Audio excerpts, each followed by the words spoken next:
Hi hello ನಮಸ್ಕಾರ ಎಲ್ಲರೂ ಹೆಂಗದ್ರಿ. ನಾ ಸೂಪರ್ ಅದೀನಿ. ಸೊ ಇವತ್ತು ನಾ ಬಂದೆ ನಮ್ಮ ಹೊಲಕ್ಕೆ ಗೊಂಜಾಳ ನೋಡೋಕೆ. ಸೊ ನೋಡ್ಬೋದು ನೀವಾಗ ಹಿಂಗೈತಿ. ಸ್ವಲ್ಪ ಇಲ್ಲೆಲ್ಲ ನವಿಲು ಸ್ವಲ್ಪ ತಿಂದವು. ಸೊ ಇದಕ್ಕೆಲ್ಲ ಸ್ವಲ್ಪ ರೋಗ ಬಿದ್ದಿತ್ತು, ಈಗೆಲ್ಲ ಸರಿಯಾಗೈತಿ ನೋಡ್ರಿ ಈಗ. ಸೊ ಇದನ್ನು ಮುಗಿಸ್ಕೊಂಡು ನಾ ಹೋಗ್ತೀನಿ ನಿಪ್ಪಾಣಿಗೆ. ಸೊ ಯಾಕಂದ್ರೆ ನಿಪ್ಪಾಣಿ ಸ್ವಲ್ಪ ಬೈಕ್ ಪ್ರಾಬ್ಲಮ್ ಆಗೈತಿ, ಅದಕ್ಕೆ ನಿಪ್ಪಾಣಿಗೆ ಹೋಗೋದಿನಿ. ಸೊ ಬರೀ ಮುಂದೆ ಹಾಕ್ತಿದ್ದು ನೋಡೋಣ. ಸೊ ನಾ ಬಂದು ನಿಪ್ಪಾಣಿಗೆ.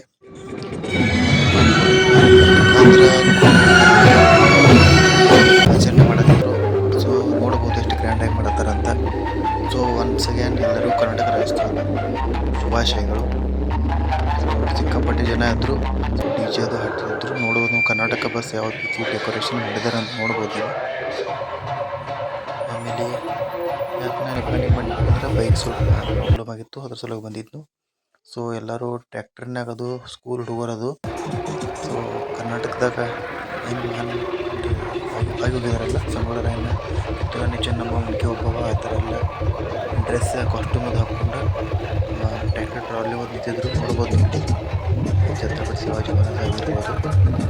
ಸೊ ಮುಸ್ಲಿಂ ಜನ ಅವರು ಕೂಡ ಔರಂಗಜೇಬ್ ಅವರು ಮಾಡಿದ್ರು.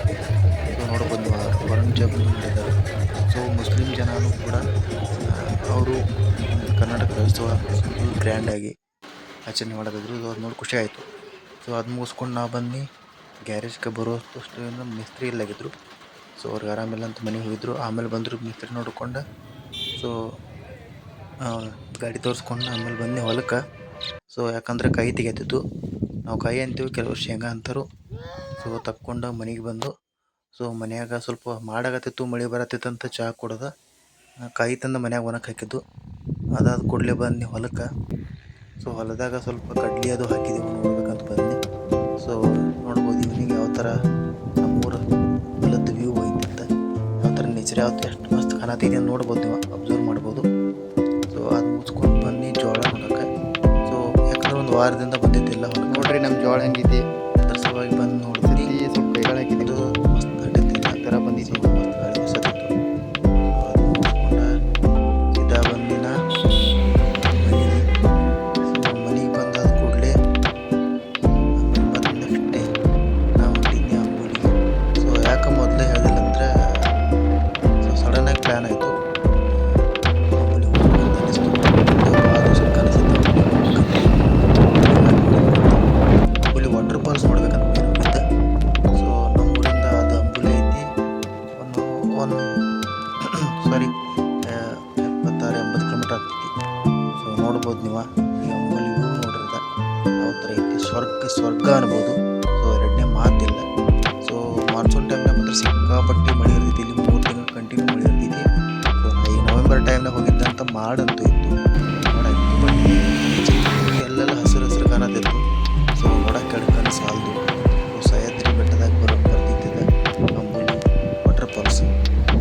ಇಲ್ಲಿ ಸಿಕ್ಕಾಪಟ್ಟೆ ಜನ ಬರ್ತಾರೆ ಅಂಬೂಲಿ ವಾಟರ್ ಫಾಲ್ಸ್ ನೋಡೋಕೆ. ಕರ್ನಾಟಕ ಆಗಿರ್ಬೋದು, ಮಹಾರಾಷ್ಟ್ರ ಆಗಿರ್ಬೋದು, ಬೆಳಗಾವಿ ಮತ್ತು ಗೋವಾ ನದಿ ಒಳಗೆ ಬರ್ತಿದೆ. ಮತ್ತು ದೂದ್ ಸಾಗರ್ ಏನಂತಾರಲ್ಲ ನೀವು, ಗೋವಾ ಹತ್ರ ಇರೋ. ಸೊ ಅದು ಫೇಮಸ್ ದೂದ್ ಸಾಗರ್, ಅದು ಇಲ್ಲೇ ಬರ್ತೈತಿ, ಇದೇ ಬೆಟ್ಟದಾಗ, ಇದು ಸಹ್ಯಾದ್ರಿ ಒಳಗೆ ಬರ್ತೈತಿ. ಬಟ್ ಆದರೆ ಅದನ್ನು ನೋಡ್ಬೇಕಂದ್ರೆ ನಾವು ಗೋವಾಕ್ಕೆ ಹೋಗಿ ಬರಬೇಕು. ಇಲ್ಲಾಂದ್ರೆ ಬೆಳಗಾವಿಯಿಂದ ಟ್ರೈನ್ ಐತಿ, ಟ್ರೈನ್ ನಡ್ಕೊಂಡು ಹೋಗಿ ಅಲ್ಲಿ ಮಧ್ಯ ಒಂದು ಸ್ಟಾಪ್ ಇದೆ, ಅಲ್ಲಿ ಇಳಿದು ನಡ್ಕೊಂಡು ಹೋಗಬೇಕು ಅಂತ 12 ಕಿಲೋಮೀಟ್ರ್ ಟ್ರೆಕ್ಕಿಂಗ್. ನೀವು ವಿಡಿಯೋದಾಗ ಬ್ಲಾಗ್ನಾಗ ಯೂಟ್ಯೂಬ್ನಾಗ ನೋಡಿರ್ಬೋದು. ಸೊ ನಾವು ಬಂದೀವಿ ಇದು ಅಂಬೂಲಿ ವಾಟರ್ ಫಾಲ್ಸ್ ನೋಡೋಕೆ. ಸೊ ನಾ ಇಲ್ಲಿ ಬಂದಿದ್ದು ಫಸ್ಟ್ ಟೈಮ್. ಬೈಕ್ ಮ್ಯಾಗ ಬಂದಿದ್ದೆ, ಯಾವತ್ತೂ ಬಂದಿದ್ದಿಲ್ಲ, ಇದು ಮೊದಲನೇ ಸಲ ಬಂದೀನಿ ಇಲ್ಲಿ. ಸೊ ಏನು ವ್ಯೂ ಐತಪ್ಪ ಅಂತಂದ್ರೆ ನೇಚರ್ ಅಂತೂ ನೆಕ್ಸ್ಟ್ ಲೆವೆಲ್, ಹೇಳಕ್ಕೂ ಸಾಲಂಗಿಲ್ಲ. ಎಷ್ಟು ನೋಡಿದ್ರು ತೃಪ್ತಿ ಆಗಂಗಿಲ್ಲ, ಆ ಥರ ನೇಚರ್ ಐತಿ, ಆ ಥರ ಒಂದು ವ್ಯೂ ಐತಿ, ವ್ಯೂ ಪಾಯಿಂಟ್ ಐತಿ. ಆಮೇಲೆ ನೋಡ್ರಿ ಯಾವ ಥರ ಐತಂತ.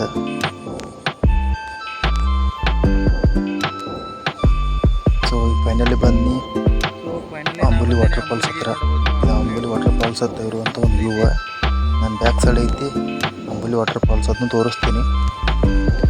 ಸೊ ಎಲ್ಲ ಪೂರ್ತಿ ಡೀಟೇಲಾಗಿ ವಿಡಿಯೋ ಮಾಡೀನಿ. ಸೊ ಈ ಬ್ಲಾಗ ಫುಲ್ ನೋಡಿರಿ. ಸೊ ಎಷ್ಟು ಜನ ನಿಂತಿದ್ದಾರೆ, ಎಷ್ಟು ಸಿಕ್ಕಾಪಟ್ಟೆ ಹೋಗೋಬರೋ ಜನ ಎಲ್ಲ ಸ್ಟಾಪ್ ಮಾಡಿ ಅಂಬುಲಿ ವಾಟರ್ ಫಾಲ್ಸ್ ನೋಡ್ಕೊಂಡು ಹೋಗ್ತಾರೆ. ಸೊ ಮೇಲೆ ಹೋಗ್ಬೇಕಂದ್ರೆ 20 ರೂಪಾಯಿ ಟಿಕೆಟ್ ಐತಿ. ಸೊ ಟಿಕೆಟ್ ತೊಗೋಬೇಕಾಗ್ತೈತಿ ಮೇಲೆ ಹೋಗ್ಬೇಕಂದ್ರೆ ಅಂಬುಲಿ ವಾಟರ್ ಫಾಲ್ಸ್ ನೋಡ್ಬೇಕಂತ. ನೋಡ್ರಿ ಅಂಬುಲಿ ವಾಟರ್ ಫಾಲ್ಸ್. ಅಂಬುಲಿ ಒಳಗೆ ಸಿಕ್ಕಾಪಟ್ಟೆ ವಾಟರ್ ಫಾಲ್ಸ್ ಅಂದ್ರೆ ಜೋಗ್ ಫಾಲ್ಸ್ ಇದಾವೆ ಸಣ್ಣ ಸಣ್ಣ. ಬಟ್ ಅದ್ರಾಗಿದ್ದು ಫೇಮಸ್. ಯಾಕಂದ್ರೆ ಈಗಿದ್ದು ರೋಡ್ ಟಚ್ ಇರೋದ್ರಿಂದ ಸಿಕ್ಕಾಪಟ್ಟೆ ನೀರು ಬರ್ತೈತಿ ಮೇಲಿಂದ. ಹಾಗಾಗಿ ಇದು ಭಾಳ ಅಟ್ರ್ಯಾಕ್ಟ್ ಮಾಡ್ತೈತಿ. ಈಗ ನಾ ನವೆಂಬರ್ ಟೈಮ್ಗೆ ಹೋಗಿದ್ದರಿಂದ ಇಲ್ಲಿ ಸ್ವಲ್ಪ ನೀರು ಕಮ್ಮಿ ಅದಾವೆ. ಅಂದ್ರೂ ಏನು ಪ್ರಾಬ್ಲಮ್ ಇಲ್ಲ, ನೋಡ್ಬೋದು ನೀವು. ಸೊ ನಾ ಟಿಕೆಟ್ ತೊಗೊಂಡು ಹೋದ್ನಿ ಮೇಲೆ ಹೋಗಿ ನೋಡೋ ಮಜಾನೇ ಬೇರೆ. ಕೆಳಗೆ ನೋಡೋಕ್ಕಿಂತನೂ ಮೇಲೆ ಹೋಗಿ ನೋಡ್ಬೇಕು, ಅದು ಮಸ್ತ್ ಕಾಣಿಸ್ತೈತಿ. ಸೊ ಹಾಗಾಗಿ ನಾ ಹೋದ್ಮೇಲೆ ಸೊ ಸ್ವಲ್ಪ ಇದ್ರೆ ಟೂರಿಸ್ಟ್ ಗೋವಾಕ್ಕೆ ಹೋಗೋ ರೂಟ್ರವ್ರು ಮತ್ತು ಬೆಳಗಾವಿಗೆ ಬರೋ ರೂಟದವ್ರು. ಸೊ ಆ ರೂಟ್ನಾಗ ಇದ್ದವ್ರು ಸ್ವಲ್ಪ ವಿಸಿಟ್ ಕೊಟ್ಟು ಹೋಗ್ತಾರೆ. ಇಲ್ಲಿ ಆ ಥರ ಒಂದು ಐತಿ. ಸ್ವಲ್ಪ ನೀರು ಜಾಸ್ತಿ ಇಲ್ಲ, ಸ್ವಲ್ಪ ಕಮ್ಮಿ ಆಗಿದೆ ನವೆಂಬರ್ ಟೈಮ್ ಅಂದ್ರೆ. ಇಲ್ಲಿ ಜಾಸ್ತಿ ನೀರು ನೋಡ್ಬೇಕಂದ್ರೆ ನಾವು ಬರಬೇಕು ಜೂನ್ ಟೈಮ್ನಾಗ ಬರ್ಬೇಕಾಗ್ತೈತಿ ಇಲ್ಲಿ. ಸೊ ಜೂನ್ದಾಗ ಬಂದ್ರೆ ನಮ್ಗೆ ಫುಲ್ ನೀರು ನೋಡೋಕೆ ಸಿಗ್ತೈತಿ ಇಲ್ಲಿ. ವಾಟರ್ ಫಾಲ್ಸ್ ಅವಾಗ ಸಿಕ್ಕಾಪಟ್ಟೆ ನೀರು ಬರ್ತಿರ್ತೈತಿ.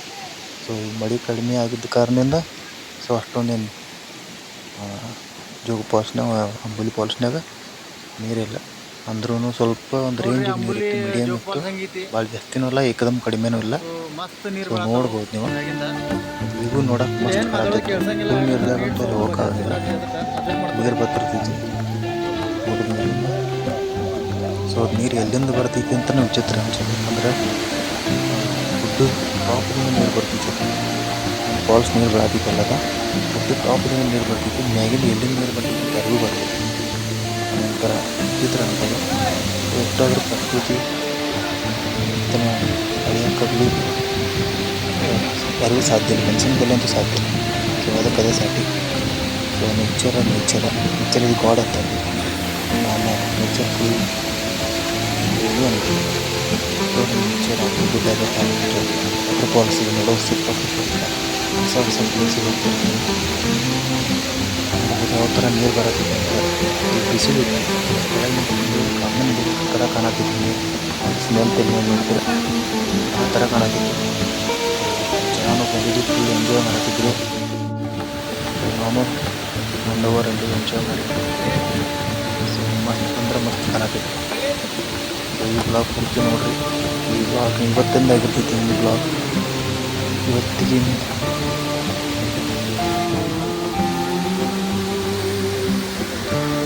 ಇದಾಗಿರ್ತೈತಿ ಇವತ್ತಿನ ಬ್ಲಾಗ.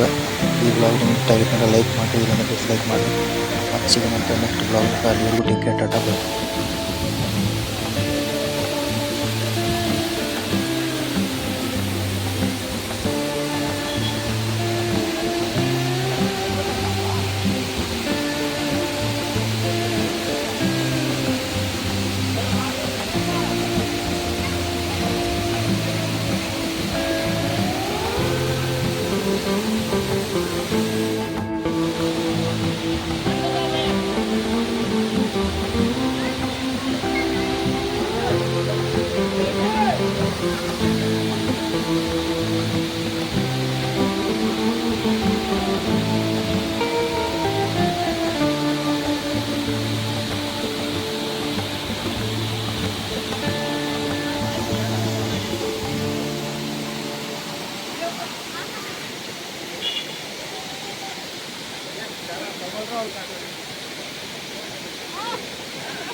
ಇಂಥ ಜಂಗಲ್ದಾಗ ಇಲ್ಲೊಂದು ಊರು ಐತೆ ನೋಡ್ರಿ. ಇಲ್ಲಿ